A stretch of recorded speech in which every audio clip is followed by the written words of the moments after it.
Assalamualaikum warahmatullahi wabarakatuh.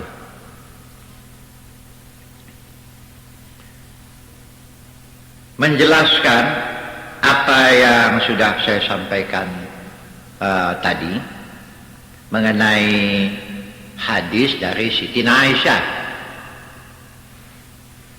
yang mengatakan, di mana Nabi pernah mengatakan, man husiba uzziba. Waktu itu bertanya Aisyah kepada Rasulullah, awalaysa yaqulullahu ta'ala fasawfa yuhasibu hisaban yasira. Itu kata Aisyah, ya Rasulullah, engkau mengatakan siapa yang dihisab kena azab. Benar Aisyah, betul itu. Tapi bukankah ada ayat Al-Quran yang mengatakan fasawfa yuhasibu hisaban yasira, di mana kamu akan dihisab dengan hisab yang mudah. Itu Aisyah bertanya, ya, bukankah Allah ada mengatakan kami akan menghisab dengan mudah? Apa jawab Rasulullah? Oh, bukan begitu maksudnya Aisyah. Itu adalah kemudahan Allah menghukum, kemudahan Allah menghisab.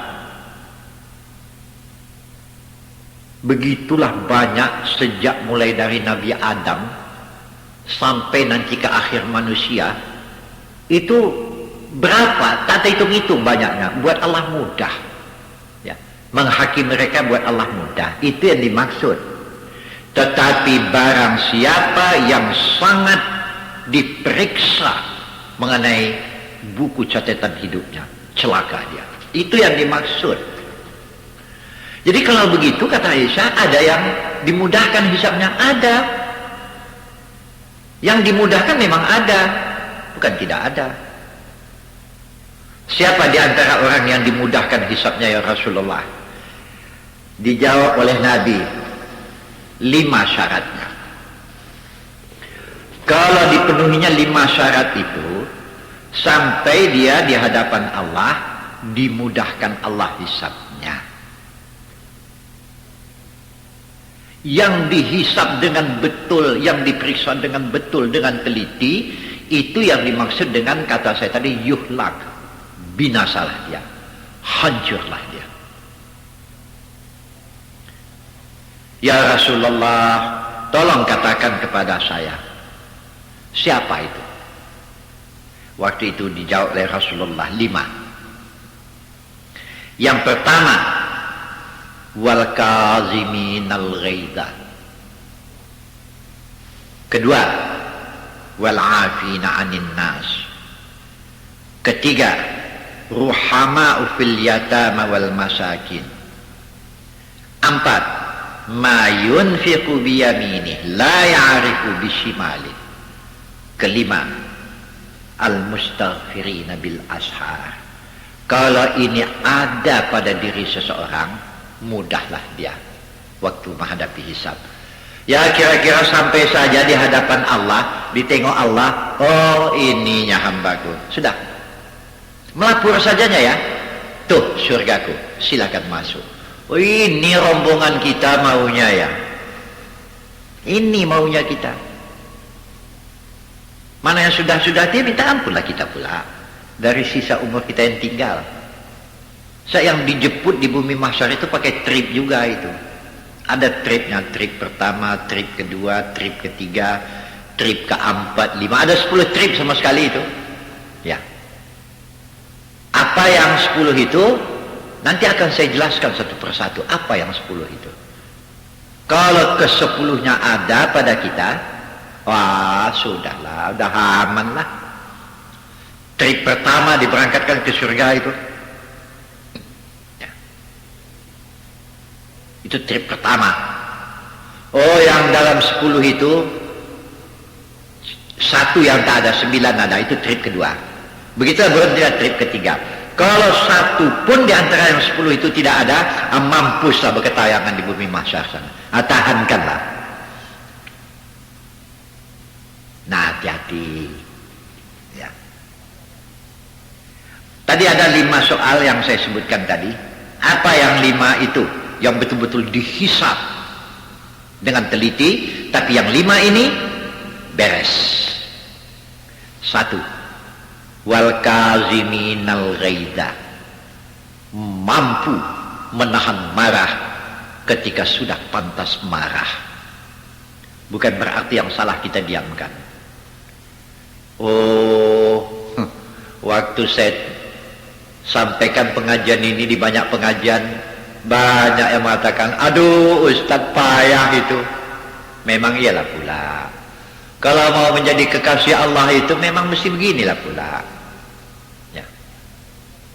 Macam mana Ustadz kalau orang mau bikin kurang mengajar apa yang tak marah di dalam? Memang iya. Siti Aisyah sendiri pernah bertanya kepada Rasulullah, ya Rasulullah, pada engkau di Makkah dulu kau kan kena ejek. Iya. Dimaki-maki orang kau. Iya. Engkau mengatakan orang kekasih Tuhan tidak ada marah di dalam hatinya.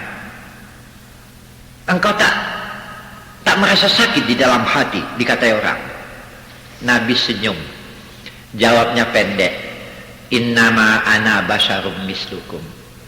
Aisyah, saya ini manusia juga sebagai kalian. Dimaki orang tuh main di dalam.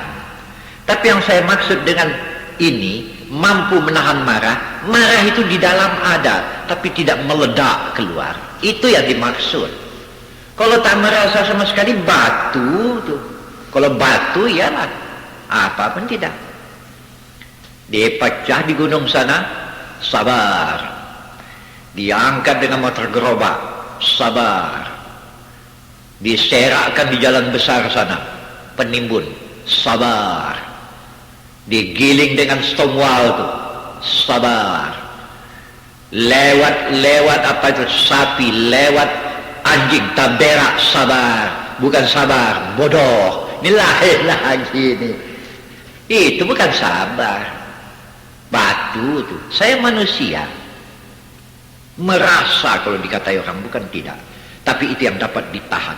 Tidak lahir merupakan pembalasan dendam.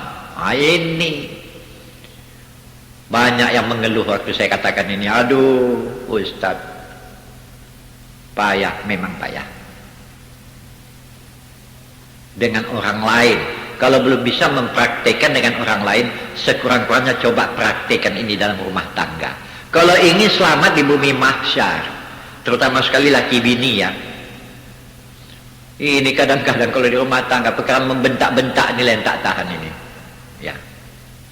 Ada laki-laki yang tak tahu diuntung. Ditamparnya pula bininya lah. Kadang-kadang ada pula bini yang tak bau tak. Lakinya begitu bagus, diomeli, dikata-katai. Manja tak tentu kadang-kadang. Ingat mahsyar. Ini yang dimaksud oleh Nabi. Bukan tidak merasa, merasa di dalam. Wal kaziminal ghaidha, mampu menahan marah ketika sudah pantas marah. Bukan berarti yang salah didiamkan, yang salah kita tegur. Tapi nada tegur itu adalah nada pertunjuk, bukan nada benci. Satu ya. Kedua, wal afina 'anin nas, pemaaf terhadap manusia. Pemaaf ya. Bagaimanapun salah orang kepadamu, bagaimanapun salahnya, walaupun dia tidak datang meminta maaf, maaf itu sudah engkau berikan. Apalagi dia datang meminta maaf, berikan maaf kepadanya. Jangan sampai keluar tidak ada maaf untukmu. Oh jangan begitulah.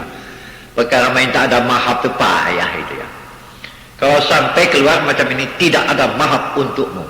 Sampai di bumi mahsyar nanti berhadapan dengan Allah, Tuhan katakan pula tidak ada maaf untukmu. Tahankan. Lain orang ini ya. Sampai di hadapan Allah, wah hambaku, engkau adalah orang pemaaf. Saya lebih pemaaf, kata Tuhan. Sebab itu saya maafkan pula engkau. Coba gambarkan sampai ke sana.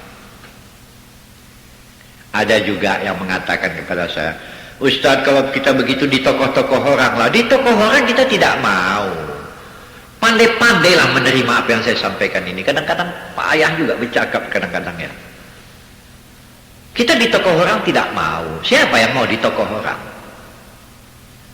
Kita memaafkan kesalahan orang bukan arti kita mau di tokoh-tokoh orang. Enggak, di tokoh tidak.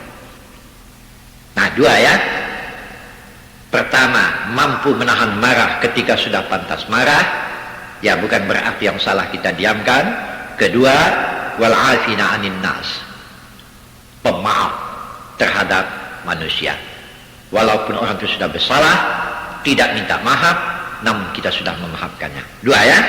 Ketiga, ruhama fil yatama wal masakin. Limpahkanlah kasih sayangmu kepada anak yatim dan kepada orang miskin. Wah, ini panjang kajinya ini ya. Ruhama fil yatama wal masakin. Limpahkanlah rasa kasih sayangmu kepada anak yatim dan orang miskin. Ya, mengenai ini terpaksa mempunyai judul tersendiri ini ya. Tak bisa saya uraikan sekarang ya. Sangat jelas sekali di dalam Quran dikatakan, ara'aital ladzi yukadzibu biddin. Tahukah engkau Muhammad siapa itu pendusta agama, pembohong dalam agama? Fadzalikal ladzi yad'ul yatim wa la yahuddu ala ta'amil miskin. Orang ini adalah yang menolak terhadap anak yatim yang meminta pertolongan dan tidak memperdulikan orang miskin yang tidak makan. Wah, ini besar, panjang uraiannya ini. Sepintas lalu saja saya katakan orang yang tidak memperdulikan anak yatim dan tidak memperdulikan orang miskin, orang ini orang yang tidak punya agama. Nah, itu sepintas lalu saja itu. Habis. Tiga. Keempat, ma yunfiqu biyamini la ya'rifu bishimali. Apa yang kamu berikan dengan tangan kananmu tidak diketahui oleh tangan kirimu. Apa yang engkau berikan, apa yang engkau infakkan dengan tangan kananmu tidak diketahui oleh tangan kirimu. Maksudnya ini ikhlas. Tidak membangkit-bangkit ya. Apa yang sudah kita berikan jangan dibangkit-bangkit. Apa yang kita sudah sedekahkan jangan kita bangkit-bangkit. Walaupun pada satu waktu kita berhadapan dengan orang yang sudah pernah kita tolong, kebetulan orang itu membuat sesuatu yang tidak enak terhadap kita, lantas kita bangkit yang sudah kita berikan, itu tidak baik. Walaupun orang itu tadinya menyakitkan hati kita, maka apa yang sudah kita berikan kepadanya itu tidak kita bangkit-bangkit. Ini mengenai infak ini luas lagi persoalannya. Jangan tergambar oleh kita semua bahasa infak itu hanya untuk fakir miskin saja. Jangan tergambar di otak kita bahasa infak itu hanya untuk untuk masjid, untuk musalla, tidak. Sampai kepada apa yang dipakai oleh istrimu, sampai kepada biaya-biaya sekolah dari anak-anakmu,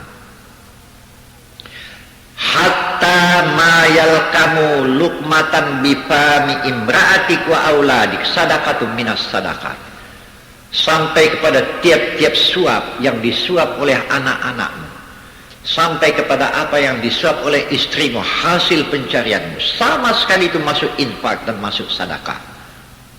Selamat, tidak dibangkit. Kalau dibangkit, putus sama sekali. Ya, di dalam rumah tangga ada kita berkelahi dengan istri, bertengkar, bukan berkelahi, ya bertengkar-tengkar kecil, kan itu romantika rumah tangga. Tapi janganlah sampai membangkit. Kau perempuan tak tahu diuntung, itu baju yang kalau tak aku membelikan baju nih, mampus kau di desa kau. Jadi petani tak tentu kau. Oh, janganlah begitu. Anak yang sudah besar, sekolahnya kita yang mendidik. Sudah jadi insinyur, iya. Sudah jadi sarjana hukum, iya. Ada juga anak-anak nih sudah jadi sarjana hukum, sudah doktor, sudah hebat ya. Sombongnya pun datang. sampai kepada orang tuanya pun tak dipedulikannya. Kita sebagai orang tua bagaimana? Kita bangkit? Tidak. Hutang saya sudah selesai wahai anak. Hati-hati engkau. Habis. Mau peduli dia atau tidak terserah. Kelima, wal mustaghfirina bil ashar. Wal mustaghfirina bil ashar. Ini mengenai pribadi lagi terhadap Allah ya. Selalu bangun di tengah malam.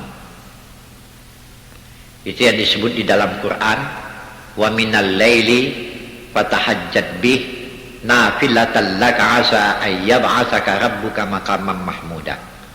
Bangun di tengah malam, bersujud. Tidak ada yang diminta kepada Allah kecuali hanya meminta ampun. Boleh minta kaya, boleh, tapi masih ada unsur dunia di dalamnya. Boleh minta kekuasaan, boleh, tapi masih ada unsur dunia di dalamnya. Tapi orang ini yang dimintanya hanya, Tuhan ampunkan saya. 5 ya.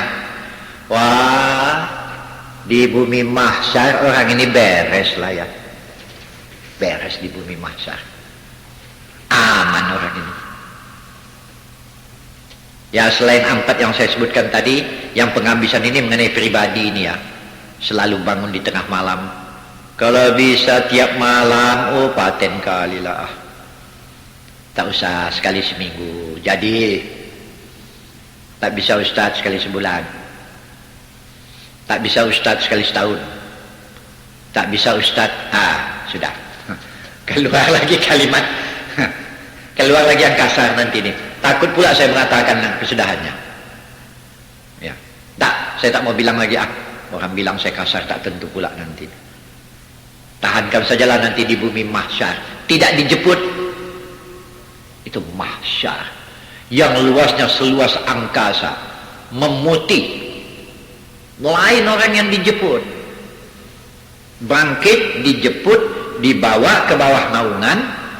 Itu orang yang sampai di bawah naungan itu sudah bersama dengan nabi-nabi itu ya. Bersama dengan rasul-rasul Allah. Surga kita belum tahu. Entah di mana di waktu itu. Kita masih di bumi mahsyar. Hisab belum tahu kapan terjadi. Tapi pada detik itu, tatkala kita sudah berada di bawah naungan, masih di bumi mahsyar, minuman dari surga itu sudah di-drop. Makanan dari surga itu sudah dihidangkan. Sama Allah belum jumpa lagi. Allah masih mendiamkan diri, tapi mendapat layanan, mendapat ladenan dari malaikat-malaikat yang bertugas. Belum, surga entah di mana belum tahu. Haus, ini minuman. Lapar, ini makanan. Makanan dari surga ya. Oh, gambarkan sajalah nikmat orang yang dapat naungan. Walaupun ratus tahun, tidak ada soalnya. Apa soalnya? Bekerja tidak, apa tidak, makan dapat, semua dapat. Bahkan sampai dikatakan, menjelang dia dihisab, dihibur dengan segala macam hiburan. Apa hiburan itu Ustaz? Inilah yang tak dapat saya terangkan ini. Hiburanlah, hiburan yang mententramkan jiwa, hiburan yang menenangkan perasaan, hiburan yang menghilangkan rasa semak-semak dek lama menunggu hingga lupa dengan apa ini, dengan hisab sampai lupa, gitulah kira-kira.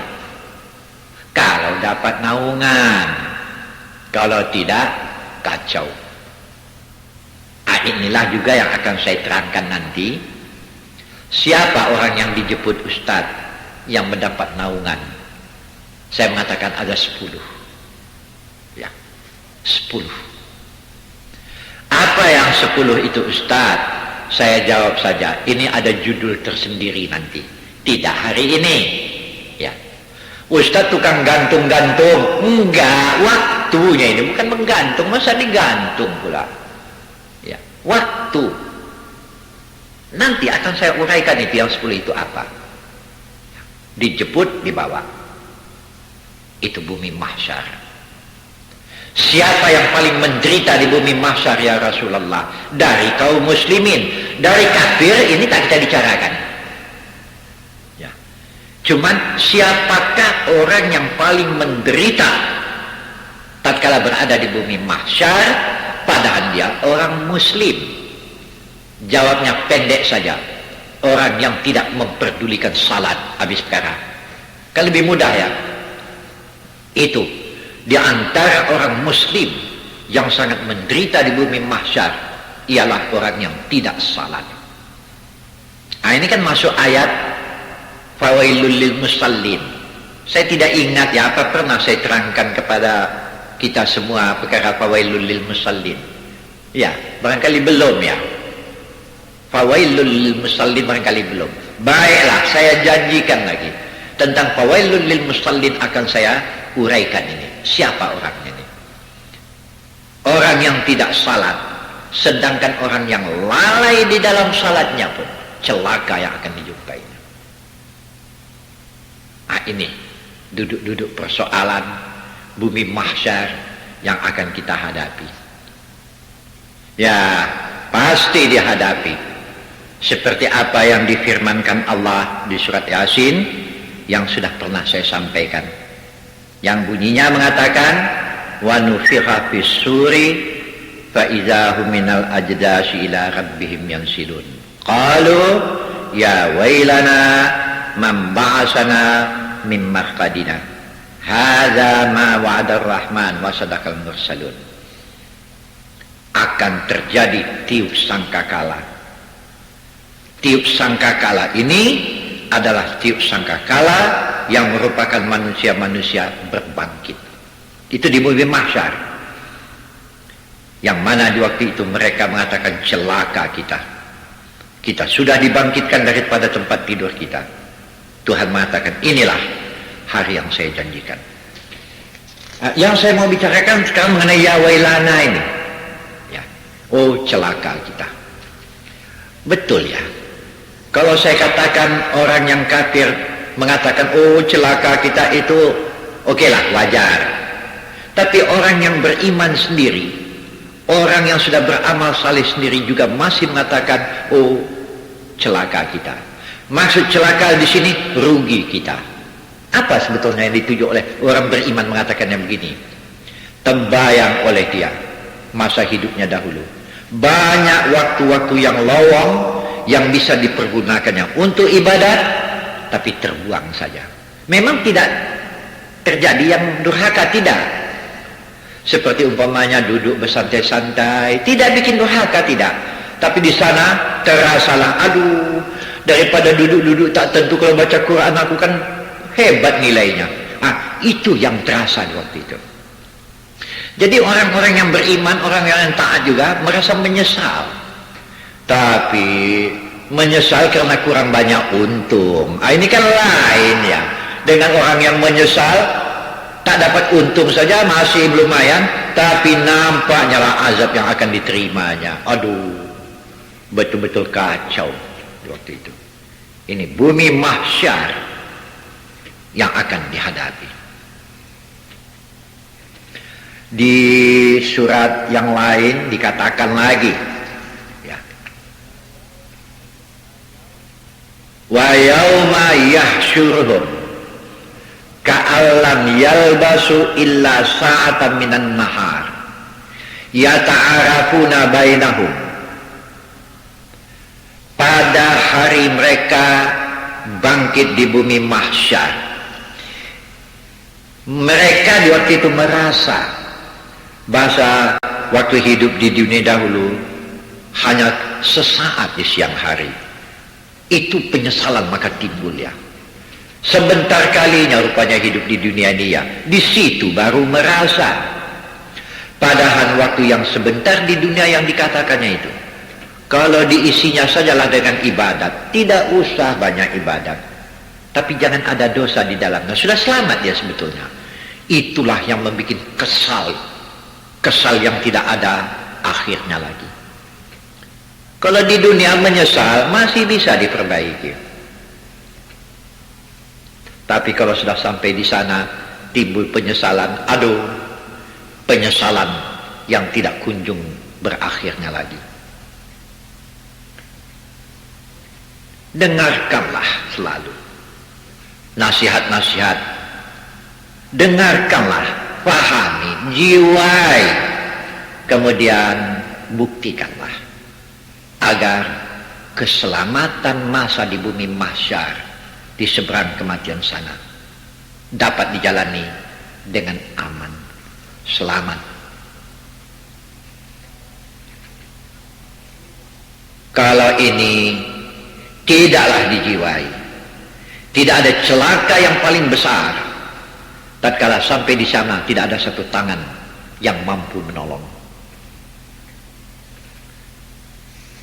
Kita percaya ya, kalau maulah orang itu bermohon ampun, bertobat dari kesalahannya, betul-betullah bertobat, insya Allah mahsyar yang akan ditempuhnya, hari berbangkit yang akan dijalaninya, selamat. Hari berbangkit tidak syak, pasti, seperti apa yang sudah katakan di atas. Inilah berita-berita yang kadang-kadang ada merupakan basyira, berita gembira, yang terkadang-kadang ada merupakan nazira, berita yang menakutkan. Mudah-mudahan kita semua, mari kita bersujud kepada Allah, memohonkan keampunan daripada segala-galanya dari dosa yang sudah diperbuat. Kemudian mari kita berdoa dengan doa yang sudah pernah saya ucapkan, Allahumma azillani tahta zilluka yauma la zilla illa zilluka ya arhamar rahimin. Tuhan, berikanlah kepada kami naungan pada satu hari yang tidak ada naungan kecuali hanya naungan Engkau, wahai Tuhan yang maha pengasih lagi maha penyayang. Itu doa ya. Ya, ini kan berulang lagi kaji nanti. Walaupun doa ini kita baca berulang-ulang, tiap mau tidur baca, bangun tidur baca, waktu berjalan baca, waktu duduk baca, tapi kalau sembahyang yang tidak, tak jalan lagi. Ini tak jalan. Ini doa tak jalan. Jadi baru ada manfaatnya doa ini bagi orang yang ada salat. Tak ada salat tidak jalan.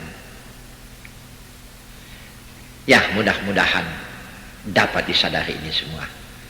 Ya, sampai di sini dahulu ya. Assalamualaikum warahmatullahi wabarakatuh.